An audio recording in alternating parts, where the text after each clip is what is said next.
Você já imaginou ter que comer gafanhotos ainda se contorcendo vivos? Ou ser forçado a beber sangue fresco diretamente de um animal recém-abatido? Ou pior ainda, consumir o próprio vômito regurgitado como parte de um ritual de sobrevivência? Estes não são desafios de reality shows modernos, mas práticas alimentares reais, descritas e mencionadas na Bíblia. E o alimento número 4 da nossa lista é tão nojento que vai fazer você questionar se nossos ancestrais bíblicos tinham papilas gustativas funcionais. Bem-vindos aos Segredos Nojentos da Bíblia. Hoje vamos explorar os 7 alimentos mais nojentos consumidos nos tempos bíblicos. Quando pensamos na alimentação bíblica, geralmente imaginamos pães, peixes e vinhos em refeições harmoniosas. No entanto, as Escrituras também documentam práticas alimentares que eram necessárias para a sobrevivência em tempos difíceis, rituais culturais específicos, ou simplesmente hábitos que eram normais na antiguidade, mas que hoje nos causariam náusea instantânea. Desde insetos consumidos vivos, até fluidos corporais que serviam como bebidas de emergência, desde carnes em avançado estado de decomposição, até combinações de ingredientes que violam qualquer princípio culinário moderno, a Bíblia revela um mundo alimentar que testaria os limites de qualquer estômago contemporâneo. E lembre-se, o alimento número 4 é tão grotesco que você talvez queira pular essa parte, mas duvido que consiga resistir à curiosidade mórbida. 7. Gafanhotos e insetos vivos. Começamos nossa lista com um alimento que ainda é consumido em algumas culturas, mas cuja preparação bíblica era particularmente repugnante. Em Levítico 11:22 e Mateus 3:4, encontramos referências ao consumo de gafanhotos. Estes podeis comer, a locusta segundo a sua espécie. E João tinha o seu vestido de pelos de camelo e um cinto de couro, e a sua comida eram gafanhotos e mel silvestre. Diferente de preparações modernas, onde insetos são torrados ou processados, as práticas bíblicas frequentemente envolviam consumo de gafanhotos vivos ou apenas parcialmente mortos. João Batista, vivendo no deserto, provavelmente não tinha acesso a fogo constante para cozinhar, sugerindo o consumo cru. Imagine morder um gafanhoto vivo ainda se contorcendo. As pernas espinhosas raspariam sua garganta, enquanto o exoesqueleto quitinoso criaria textura similar à casca de árvore. O fluido interno verde-amarelado dos gafanhotos tem sabor amargo intenso, frequentemente descrito como combinação de grama podre com nozes rançosas. O detalhe mais nojento: gafanhotos se alimentam de vegetação que pode incluir plantas tóxicas ou em decomposição. Seus sistemas digestivos contêm todo este material parcialmente processado, significando que consumir o inseto inteiro incluiria ingerir qualquer coisa que eles tivessem comido nas últimas 24 horas, incluindo o excremento de outros animais que frequentemente aderem à vegetação. Mais perturbador ainda, gafanhotos frequentemente carregam parasitas internos e externos. Consumir o inseto cru significaria ingerir potencialmente ovos de vermes, larvas de moscas que usam gafanhotos como hospedeiros e várias bactérias patogênicas que vivem em seus tratos digestivos. Durante enxames, quando gafanhotos seriam mais abundantes e fáceis de capturar, eles frequentemente estão em estado de estresse extremo, alterando sua química corporal e intensificando sabores amargos. Alguns se alimentam até de carcaças de outros gafanhotos mortos, criando possibilidade de doenças transmitidas através do consumo. 6. Carne putrefata de emergência. Em 2 Reis 6, 25-29, durante o cerco de Samaria, encontramos uma das descrições mais perturbadoras de fome extrema. E houve grande fome em Samaria. E passando o rei pelo muro, uma mulher lhe bradou, dizendo: Acode-me, ó rei, meu senhor. E ele disse: Se o Senhor não te acorre, donde te acudirei eu? A conversa revela que pessoas estavam consumindo cabeça de jumento por 80 ciclos de prata. Durante cercos prolongados, quando suprimentos frescos se esgotavam, pessoas eram forçadas a consumir carne que havia sido armazenada sem refrigeração por semanas ou meses. Cabeças de animais, sendo partes menos desejáveis, seriam as últimas consumidas e estariam em estado avançado de decomposição. Imagine carne que desenvolveu coloração verde acinzentada, com textura viscosa e odor inconfundível de putrefação. A decomposição criaria gases que fariam a carne literalmente inchar e ocasionalmente explodir quando cortada, liberando fluidos pútridos e um cheiro tão intenso que causaria vômito imediato na maioria das pessoas. O detalhe mais nojento: carne em decomposição desenvolve infestações de larvas, bicho da carne, que seriam consumidas junto com o tecido hospedeiro. Estas larvas, se ainda vivas, criariam sensação de movimento na boca durante a mastigação. Se mortas pela decomposição, adicionariam textura pastosa e sabor ainda mais intensamente pútrido. A preparação desta carne exigiria remover camadas externas completamente necrosadas, mortas, para alcançar porções interiores que ainda fossem tecnicamente comestíveis. O processo de limpeza envolveria raspar literalmente muco pútrido e tecido liquefeito, frequentemente revelando infestações de vermes que haviam colonizado a carne. Mais perturbador, o valor monetário mencionado, 80 ciclos de prata por uma cabeça de jumento. Indica que até mesmo carne putrefata se tornara tão preciosa que equivalia ao salário de vários meses, demonstrando desespero absoluto que levaria pessoas a pagar fortunas por alimentos que normalmente seriam descartados como lixo tóxico. 5. Sangue animal fresco. Embora Levítico 17:10-14 proíba explicitamente o consumo de sangue, qualquer homem que comer algum sangue contra tal alma porei a minha face, várias passagens bíblicas sugerem que esta prática ocorria durante emergências ou era tolerada entre não-israelitas que interagiam com personagens bíblicos. Em 1 Samuel 14:31-35, encontramos uma situação onde soldados famintos se lançaram ao despojo e tomaram ovelhas e vacas e bezerros e os mataram no chão, e o povo os comia com sangue. Esta passagem sugere consumo de carne que retinha sangue significativo, violando leis dietéticas. Consumir sangue fresco criaria experiência gustativa intensamente metálica e salgada. Sangue bovino contém aproximadamente 4 vezes a concentração de ferro do sangue humano, criando sabor tão intenso que seria quase insuportável para paladares não acostumados. A textura seria viscosa e tenderia a coagular na boca, criando sensação similar a consumir gelatina salgada e metálica. O detalhe mais nojento: sangue animal fresco frequentemente contém parasitas microscópicos, bactérias e vírus que podem ser transmitidos diretamente aos humanos. Sem processamento térmico, consumir sangue fresco é equivalente a injetar diretamente patógenos animais no sistema digestivo humano.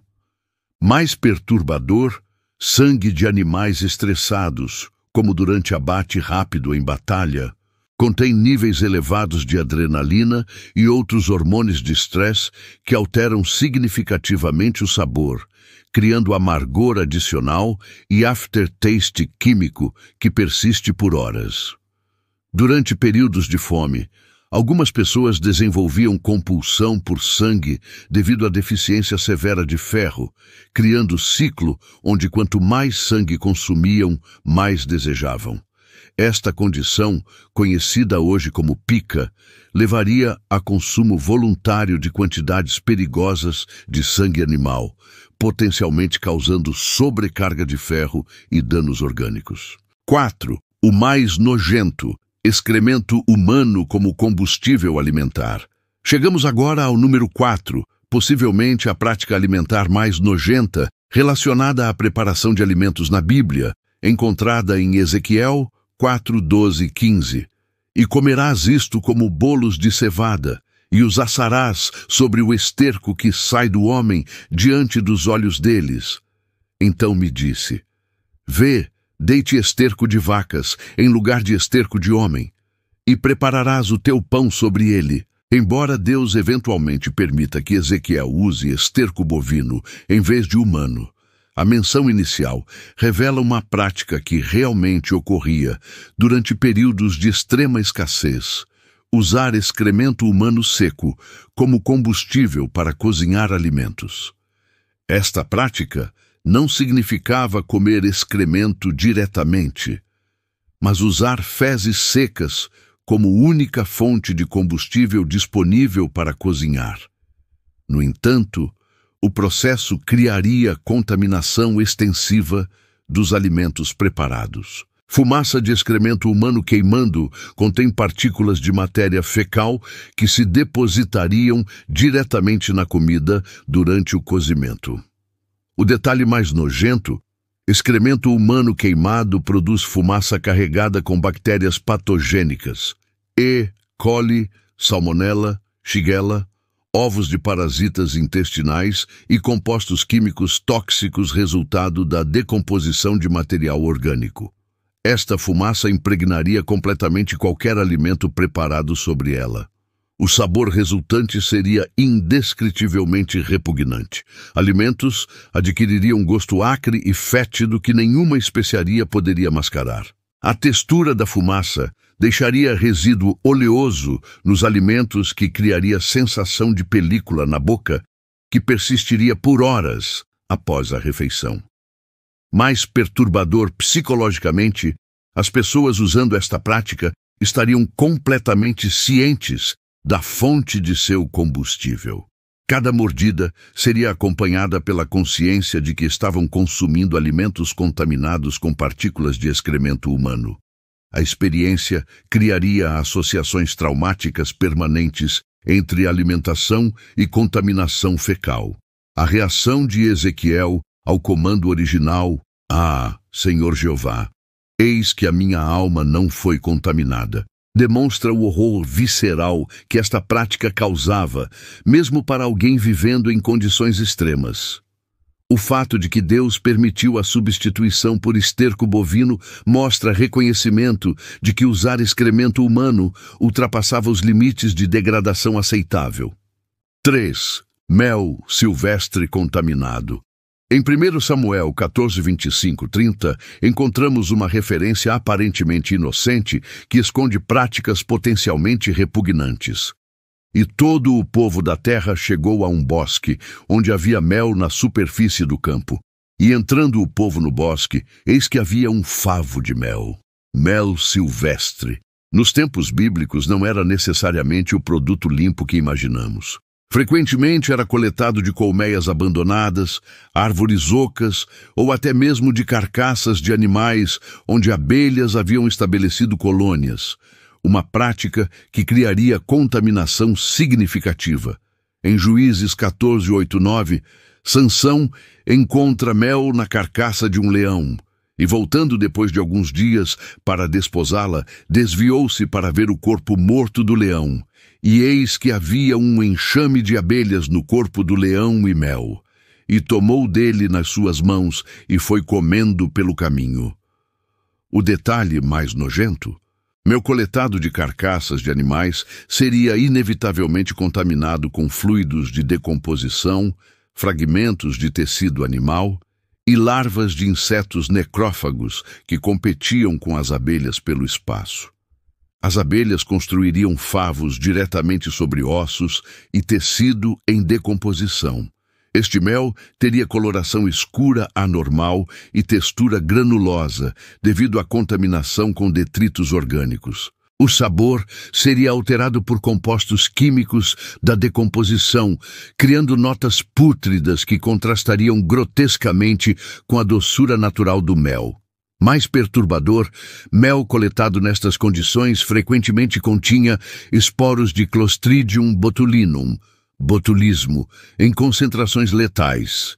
Esta bactéria prospera em ambientes anaeróbicos, como carcaças em decomposição, e produz uma das neurotoxinas mais potentes conhecidas. Consumir mel contaminado poderia causar paralisia progressiva e morte. Durante coleta, fragmentos de carcaça, pelos de animais e ocasionalmente pedaços de carne em decomposição seriam inevitavelmente misturados ao mel. O processo de filtragem primitiva removeria apenas os pedaços maiores, deixando partículas microscópicas de matéria animal integradas ao produto final. 2. Pombos de fome. Em 2 Reis 6:25, durante o cerco de Samaria, lemos que a 4ª parte de um cabo de esterco de pombas se vendia por 5 siclos de prata. Esta passagem revela uma das práticas alimentares mais desesperadas: consumir excrementos de aves como fonte de nutrição durante fome extrema. Embora alguns comentaristas sugiram que esterco de pombas poderia ser um eufemismo para um tipo de legume, evidências históricas de outros cercos antigos confirmam que excremento de aves era realmente consumido durante fomes extremas devido ao seu conteúdo de grãos não digeridos. Excremento de pomba contém grãos parcialmente digeridos que ainda retêm valor nutricional. No entanto, estes grãos estariam misturados com ácidos digestivos, bactérias intestinais, parasitas e outros materiais residuais do sistema digestivo aviário. O processo de separação seria repugnante e incompleto. O detalhe mais nojento: a preparação envolveria peneirar manualmente através de excrementos frescos para separar grãos parcialmente digeridos do material fecal. Este processo seria feito com as mãos, inevitavelmente resultando em contaminação extensiva. Os grãos recuperados manteriam sabor e odor fecal, mesmo após lavagem. Excremento aviário contém níveis perigosamente altos de ácido úrico, que é tóxico para humanos em grandes quantidades. Consumir quantidade suficiente para sustentação nutricional causaria envenenamento por ácido úrico, resultando em problemas renais, artrite severa e potencialmente falência orgânica. Mais perturbador, o alto valor monetário mencionado, 5 ciclos de prata, indica que mesmo o excremento de pomba se tornara commodity preciosa. Esta valorização extrema demonstra nível de desespero onde pessoas pagariam salários mensais por substâncias que normalmente evitariam tocar, quanto mais consumir. 1. Vômito regurgitado. Ritualmente. Em Provérbios 26:11, encontramos uma referência que pode aludir a uma prática cultural perturbadora. Como o cão que torna ao seu vômito, assim é o tolo que reitera a sua estultícia. Embora principalmente metafórica, esta passagem reflete conhecimento de práticas reais, onde vômito era reconsumido por razões rituais ou de sobrevivência. Textos históricos de culturas contemporâneas aos tempos bíblicos documentam práticas onde pais mastigavam alimentos e depois regurgitavam para alimentar crianças, similar a aves alimentando filhotes. Esta prática ocasionalmente estendia-se a adultos durante escassez extrema de alimentos. Durante cercos prolongados ou fomes, qualquer alimento parcialmente digerido seria considerado valioso demais para desperdiçar.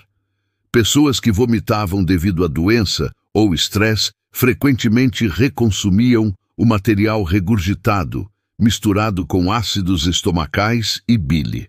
O detalhe mais nojento: vômito reconsumido teria sabor intensamente ácido devido aos sucos gástricos, combinado com qualquer sabor dos alimentos originais, agora alterados pela digestão parcial. A textura seria pastosa e granulosa, com consistência que oscilava entre líquido viscoso e pedaços semissólidos.